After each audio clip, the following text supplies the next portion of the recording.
Welcome back to another fantasy video with me, JD. You were joining me for the round 10 review. What round are we on? Is it 10? It should be obvious, right? Where? Oh, yep. It says round 11 now, so it must have been round 10. As you can see, I scored a 2186, which moved me down, I want to say about 200 spots to 2800. So finally had like a week where we moved up and then it went backwards.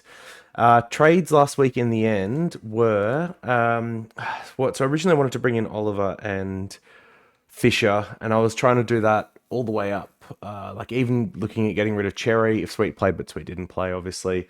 But that didn't happen, so I decided that Oliver was the smart one to go with here. So went Roberts and Cadman out to Oliver and Richards. And Richards put up a pretty good score, 62. I think his job security looks all right. But missing on Fisher after trading him out when I didn't want to is pretty painful. But hey, it happens. A little bit confusing maybe as to why I went down. Like, I felt like I didn't have that bad of a round. Look, yeah, like I guess I had to like bench McKercher for Harvey Thomas and, maybe expect an extra 30 points out. It's not terrible. I had a couple of midfield primos not performed particularly well, but I know like others had Walsh who did worse than both of those. Green, who was similar. Merritt didn't have a particularly good week. So LDU finally had a good week. Defenders all went all right. So like really, I think all I can put it down to is Marshall I traded out a couple of weeks ago for Sweet, which has been a disaster. But he had a big one. Not that popularly owned, like Zorko, obviously. So a few people would have traded him in 148. That's big. There would have been a few Fisher trades in. I guess like Bonner owners are still floating around. That's 110.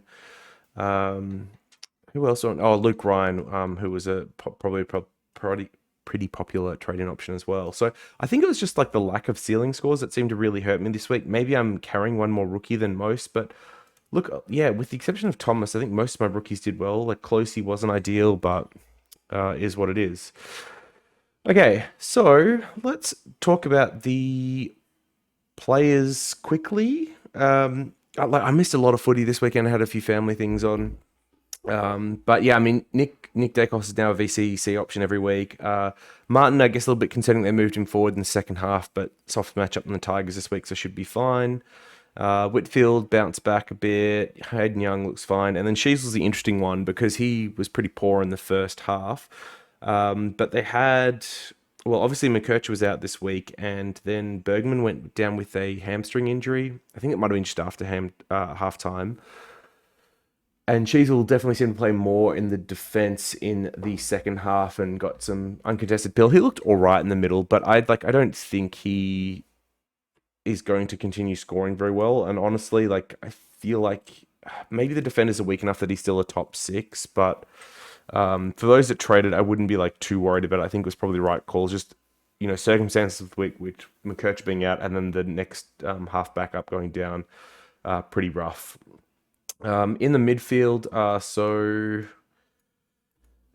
yeah, we went Captain Butters in the end, 112, which is alright. I mean, there's a few other scores around that were slightly better, but like only missing 10 points here and there. No monsters. So yeah, once again, like those lack of ceiling scores really hurt this week. Jack Steele, I mean, yeah, I thought he was injured and kind of got two soft matchups, and I think we might be seeing the other side of that. Once again, someone I would like to probably get off, but it would make sense, I think, maybe just to hold him through to his bye and then jump off then. Yeah, Bont, a little bit disappointing. Very disappointing, actually. LDU's finally had two good games in a row. Back-to-back tons. Actually, looks like a little bit better. Has looked a little bit better these last two games. Port next week, which I think will be a tough one, but yeah, just like once everything's upgraded, we'll worry about him. And then Dawson, I think, continues to play pretty well. I'd like if they gave him more consistent mid-time, but this next three of Eagles, Hawks, Richmond look pretty good for the Crows. And with Rankin going down with that hamstring in the last, I assume his CBAs might tick up again a little bit, unless they move like a Rochelle or something into the mix. So that's all right. Sharp continues to be a really good rookie. Oliver lost a tackle, didn't he? Yeah, he was a 98. But like, I mean, he's had three scores around this, 100 mark, and for what we paid for, I think that's pretty happy. Can move him on to the buy if you really want to. Yep, and then Sharp continues to be good. What's he priced at now? 655, and I'm sure he's probably still got a low break even. So maybe one that we move at the buy, but he's Freo Porto obviously got that good buy. So could leave him. McKercher I decided to hold. Look, I think it's probably unlikely that he plays this week, if I'm being perfectly honest. But then he'll be back after the bye and play through when we need cover, especially in those harder rounds. And we've seen with Fisher like 2 weeks in a row now, exactly how many points are going on back there. So I think he's pretty safe hundreds for what he's priced at. And I don't really want to move that on when there's other guys that are 500, 600K. And look, obviously that hurt a little bit this week in missing out on Fisher, given that he went up 40 or 50K and put mega points on field as well. And I'm sure like as much as Richards went up money, it was probably only about the same, like just matched him. Yeah, like slightly more. But, points on field, they matter a lot. Uh, yeah, Thomas. So I think this will be an all right hold. It looked like he was going to give a 75 or 80, which I was pretty stoked with. But Jones did a hamstring, so I think that secures Thomas's spot for a little while. They've got just the game against the Cats this week before the bye, but yep, I'm like happy to keep holding him. Hopefully, he makes a bit more money after those sub games. Graham, we're hoping he comes back.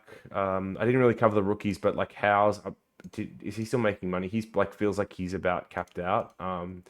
With Salem back, Bowie back, McVee back in the side, he's scoring capacity is limited quite heavily.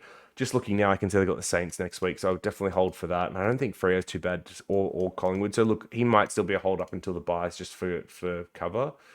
But yeah, he's getting close to being topped out. Hoare's injured again, so this can be traded at any point. Like maybe it's on that first buy with North and stuff where I've got nothing else, so I could do some rookie fix-ups. In the rucks here, English been pretty disappointing. I mean, I moved off Marshall and he's gone like, 160, 170, and I've got basically like not even... These are two soft matchups here, and I've got 110 and an 80, so that's really disappointing. Cherry did well against Goldie this week. Has Vicentini or Sweet, so I'm happy to hold him for another week, and then BJ after. So I think I'll probably just persist with Cherry. I know I need Gorn at some point, but he just had his poorest game for the year, maybe. Yeah, poorest since round 0. So like happy for him to lose some cash and just go against that for a little while. Sweet, I'm hoping he's back this week. If he's not, this is really disappointing. We'll talk trade options in a second, but Conway is one for the rucks that we should probably consider. And forward line, yeah, Flanders and Heaney, great. Not having Zorko, bad. But Powell did okay this week. I actually think a lot of the forward options did all right this week if you had them. So, like, Rankin was obviously really good up until his hammy. So he put up another ton. At least he made some money. Luke Jackson put up I know it was like a 150 in Supercoach, 116 in Fantasy. So that was his best score for the year. Shrek back this week though. McRae had a decent one as well. Oh no, he didn't. Okay, it was like a 90 in Supercoach, only 72. So McRae no good. But yeah, like these rookies were all good scores. Like I think they're all like 70s or 80s, which is nice. 72, 82, and 81. That's good. So yeah, it's just like really not having like a Jackson or a Zorko type is what hurt. I feel like for the forward lines, or the obvious one here was Sexton. So anyone that traded in Sexton this week, good on you, I guess. You got the 126 out of him. And I think he should be safe until Powell comes back. I cannot remember how long Powell got suspended for that slur, but I have a feeling it was a few weeks. So look, I think there is one that I probably could still consider jumping on this week. But yeah, we'll need to have a look at trades this week. Okay, so what am I looking at? What am I trying to do? So money's still important. Getting rookies off field is still important. So trying not to sideways where I can. Trying to get a rookie off and get a premium on field will be the go this week. Let's just have a quick look of what's kind of going on here. So we're hoping McKerch is back, but the reality is he's probably not. So this this midfield, like this M8 spot's looking pretty weak. This F8 spot's looking pretty weak. That's probably where I need to get upgrades done. Yeah, looking at like a Sexton type would be interesting. So he's obviously one I could consider. 573k getting up there. Fisher is probably the tricky one. He's 700k and will have a low break even, no doubt, with the 140. Was it 140? Oh, no, that was Supercoach. He's got like a 103, 103, 120 or something in fantasy in his system. So he's going to go up more money, but he's got the bye the week after. So is this someone I'd jump on this week? It's probably a bit hard to want to do that. Houston had a big game. He's got North and the good bye, but I don't know if I want to jump onto him.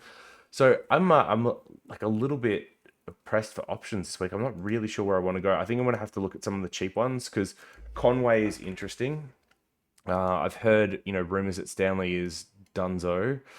And yeah, he looked pretty good. I mean, this is up against Moyle, but I thought he held his own. Briggs is an easy matchup. Nank's not too bad. Grundy's, I think, on the harder side, especially with the Swans. So look, over these next three up into his lead up, it could mean like a get off one of these, put Conway in and go someone up, like do the sweet move all over again and make that mistake again. Otherwise, were there rookies that debuted that we liked this week? I mean, we had Phillips come in. Oop, let's spell properly. Phillips, who I thought did okay, but like fantasy scoring wise, he didn't score very well. We might get Zach Reed back for Essendon, who has played 2 games in the VFL now. We had Fraser play his second game, kind of half back. Neither of those scores have been particularly good though. So, I'm sure there must be someone else as well. So what am I actually doing this week? This is tricky.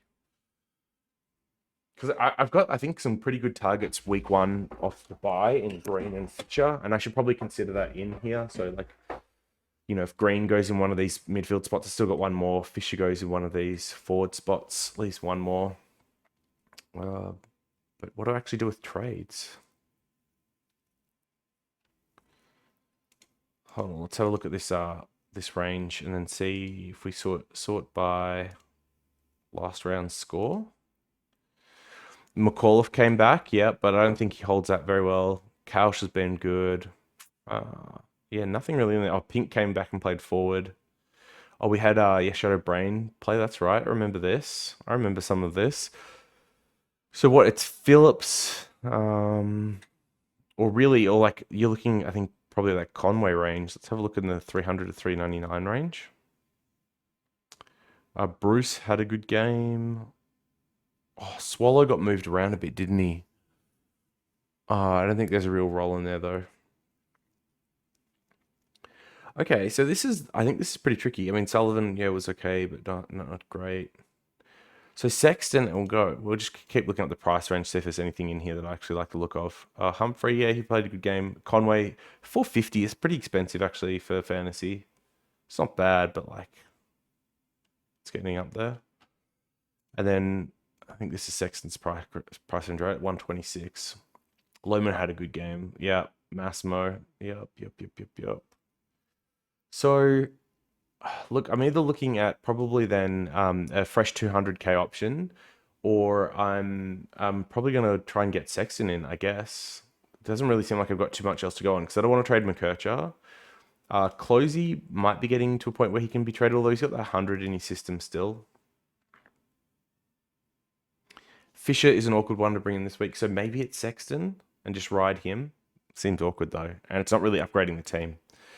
So yeah, that's what I'm thinking about this week. Yeah, I like people that keep telling me like you don't need to look at Supercoach, you can look at this down the bottom. This is like not good. This is really hard to read. I find it's like quite small and yeah, not a very good experience. So let's just quickly look at some vice captain then, and we'll close it out from there. So Western Bulldogs, Sydney, I probably wouldn't be touching anyone there. Freo, Collingwood. I mean, I think we can talk about like Dacos as a every week, like vice captain or captain option now. Otherwise, if you've got Sarong, then Sarong's obviously fine. I wouldn't touch anyone in that Carlton Gold Coast game, although like Walsh could be all right. North, Port Adelaide. I mean, I guess like you'd have to consider a Butters an option, or like even a Rosie if you still held him returning as an option in that one. Geelong GWS. I mean, yeah, Geelong's been pretty easy for midfielders to score on. So if you've got Green, I guess you could look at that definitely as a matchup. Merritt against Richmond. I feel like if you've got Merritt against Richmond, then you'd want to be considering that one. Brisbane Hawks, Melbourne Saints. I mean, yeah, like Dunkley, Neil types into Hawks should be fine. Melbourne Saints, I probably wouldn't touch anyone. I think Gawn might be okay against Marshall, and then Adelaide West Coast. So like a Dawson captain maybe. Cupboards are pretty bare for me this week. I'm just having a look at that, to be honest. So maybe I could go something like a a VC Butters into C Martin. May be a bit risky, but so probably I think like Dacos into Butters is probably my most likely play at the moment. Butters last quarter this week was absolutely nuts. So yeah. All right. Well, that is me for the week. I hope you had a better one and you are moving up the ranks, but giving you a feel for what's going on. Once again, I think your primary goal here should be trying to move off rookies to get in a premium, or if you've got like a mid price that's kind of topped out in cash, I think you could move them on as well. I'll like entertain things like moving on Sharp this week. I'll need to have a look at the fixture. Collingwood should be okay. To see if I can get a proper upgrade done. Otherwise, yeah, something like Sexton might be the compromise this week, which isn't very exciting, but might be required just because of the value and the money he should make. All right. See you next week. As always, peace.